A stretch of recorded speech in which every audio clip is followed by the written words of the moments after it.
Welcome to the special school board meeting tonight on Tuesday, January 15th, 2019 of the Shorewood School District.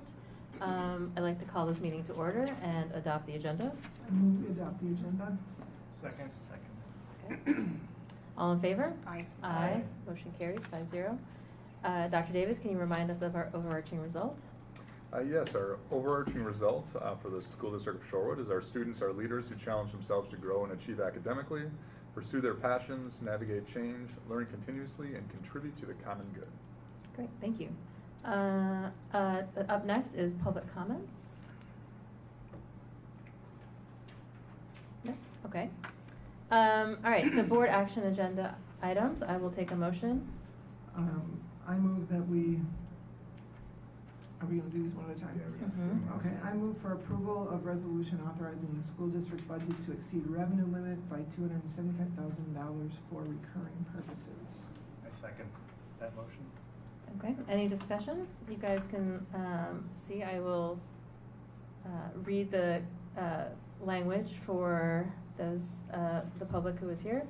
Be it resolved by the school board of the school district of Shorewood, Milwaukee County, Wisconsin, that the revenues included in the school district budget be authorized to exceed the revenue limit specified in section 121.91 Wisconsin statutes by $275,000 beginning in the 2019-2020 school year for recurring purposes consisting of ongoing district-wide facility maintenance costs.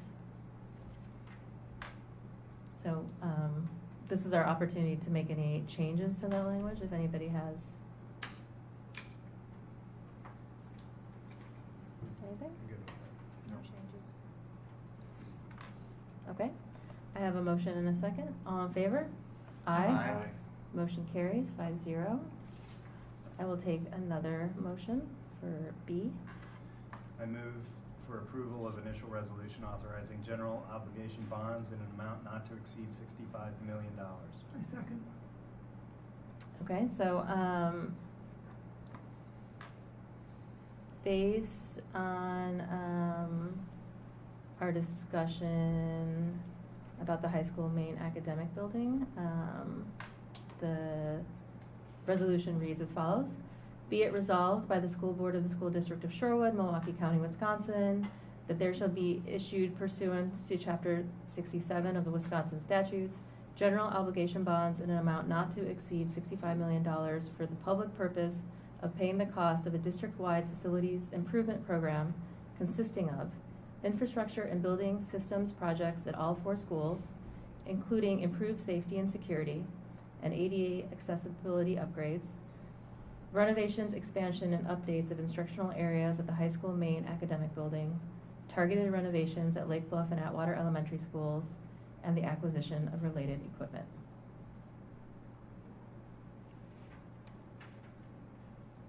Any further discussion on that?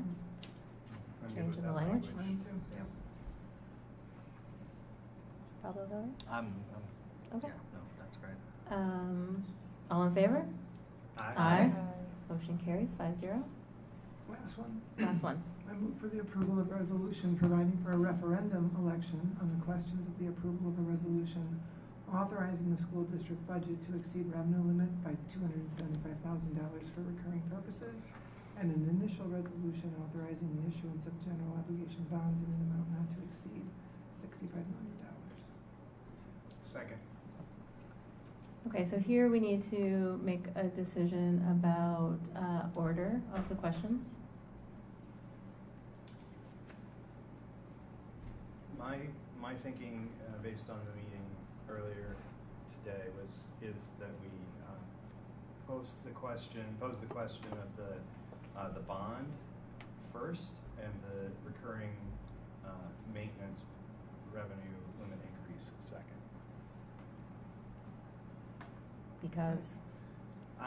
Because the recurring maintenance purposes follow from the changes that are being proposed with the borrowing, the $65 million worth of projects, and that's absolutely critical. First. Okay. Any other thoughts? I would agree with Lance. As would I. I mean, one is predicated hopefully on the other. You know, the projection of what would be an appropriate operating maintenance exceedance was based on doing these improvements as a foundation. So the improvements are the key to getting everything else in place. Yeah, I'm just kind of taken aback for a moment and humbled by what we're about to ask the public, because I look back at when these schools were built and the economic times our country was facing then during the Great Depression, and this community valued education so much that they made these sacrifices so that we then could inherit these buildings later, and now it's up to us to pay it forward to the next generation. I too like the order that Lance recommends, so ideally they will both be met positively as they were met positively in the survey, but number 2 should go first, the 65 million. That one's absolutely critical. We have incredible needs, and I just can't stop thinking about those that built these schools so many years ago during the era that they did, and I look forward to what's to come. So I agree. Okay, so that doesn't change the resolution, correct? Okay. Doesn't change the language, just The order. Okay. We've inverted, 1 and 2. All right, so I mean, I agree with you guys. I think I want to, thank all the community and staff who helped us to get to this point over the last 2 years. It's been eye-opening, to say the least, on all of our kind of work in the buildings, and it's exciting because I know that we all have students either who graduated or who are currently in the schools, and exciting to think about what Shorewood is going to be in the future. So, okay, so I have a motion and a second. All in favor? Aye. Aye. Motion carries 5-0. Thank you. Okay. Thank you. Okay, so and now we have a superintendent's consent agenda. I move that we approve the superintendent's consent agenda. Second. All in favor? Aye. Motion carries 5-0. Welcome, Miss Altman. Welcome back, right? Oh, yes, welcome back. All right, and then the last thing on this special meeting was the update on board policies. So we tabled this from last time because Joanne and Pablo were the 2 board members who weren't present when we updated these policies. So each of these, 5 OE updates and 1 results update is really to more explicitly include language around either racial equity, diversity, racial justice, those kinds of things. And so in the work group that the 3 of us were able to attend, we spent time with Brian and Tim Joint talking about like what the indicators might look like, and so we felt like these would be good starting points for board policy. So this is just an opportunity to discuss that. We would bring it to the next board meeting to actually adopt. So I don't know if anybody had any questions or comments. I mean, we could also, now that a couple weeks have gone by, if you guys have any additional things you want to add. I looked at them recently again, and just the only edit I would suggest at this point is just in the R3 one, that in 3.4, to be consistent with the others, just we'd strike the word students will at the beginning. All right. Okay. I had read them as well for the last meeting and thought they were fine. My only comment is that as we talk about recruiting, hiring, supporting, and retaining diverse and culturally responsive staff, that we have to integrate that into our kind of operational practices and work with the SEA on assessing how to do that, because there are different things that will determine how we maintain staff. So we have to look at retention policies and practices. So I had just one minor, couple minor edits, just where it says culturally responsive or culturally relevant. We might want to throw in a hyphen. Which in one there. are you? So let's start with OE 11 under G. let's provide every student with equitable access to high quality, culturally responsive instruction. Not a big deal, but So culturally responsive should be hyphenated? I think so. I don't know what. Okay. And it's typically that's the way it's written. And then Whatever we're gonna do, we just gotta do it consistently. under OE10, number 2, I would add, because we have this to Joanne's point of remaining consistent, that foster learning environments that are inclusive and where diverse cultures and languages are acknowledged. So I would propose we add "and languages" after cultures, are acknowledged, valued, and affirmed, to recognize the tremendous linguistic diversity that exists in our school, that exists in our schools. Okay. And then under OE4, if we're going to go with the culturally relevant, then recruit, hire, support, and retain diverse and culturally responsive staff.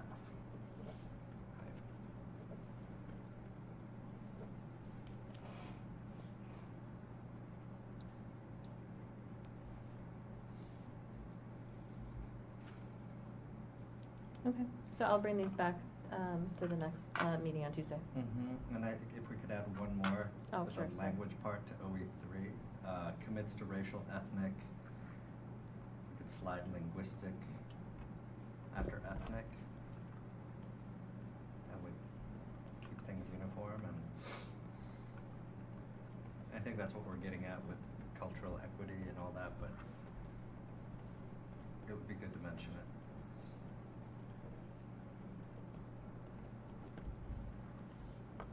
Okay.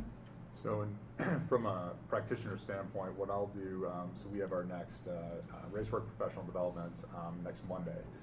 So my plan was just to just provide an update, from to our staff just regarding policies that you're looking at.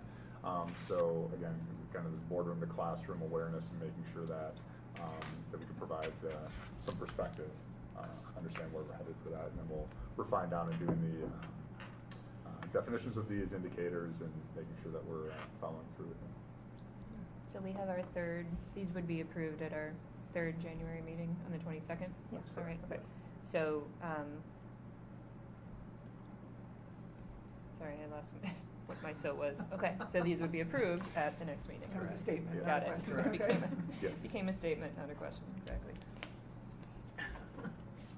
But I'll update these and then you can share what Yeah, we update. plan, what we're going to be bringing to a vote. Sure. with the staff on Monday. Yeah. Okay. Sounds good. Thank you. Okay, and public comments again? Can you please Can you tell come- me what your, Can you come up here, please? Thanks. And state your name and address. Jean Roberts here, 1901 East Jarvis Street. Can you tell me, does your definition of diverse include neurodiversity? As in people who are not just sort of your typical average everyday citizen, people who might have disabilities of different types? I'm curious. Because I mean, in a world where diversity is becoming more inclusive, including a neurodiverse acknowledgement would be huge for all of the students and all the people in the community who have one form of disability or another and feel invisible. We hadn't, I don't think, considered that, but I appreciate you bringing that up because I think we think about it and I think we include abilities in different ways, but maybe not talk about it with under that language, so. It's starting to change in the employment spectrum, so changing it in a school situation would really highlight and bring to the forefront that they're just as important as the other students. Yeah, thank you. Thank you. I think We'll that's have a to really good point and one to Consider, I mean, we consider. hadn't, yeah, but thank you. Thank you. Any other comments? All right, this is probably the fastest meeting we've ever had, so we are adjourned. Thank you for coming.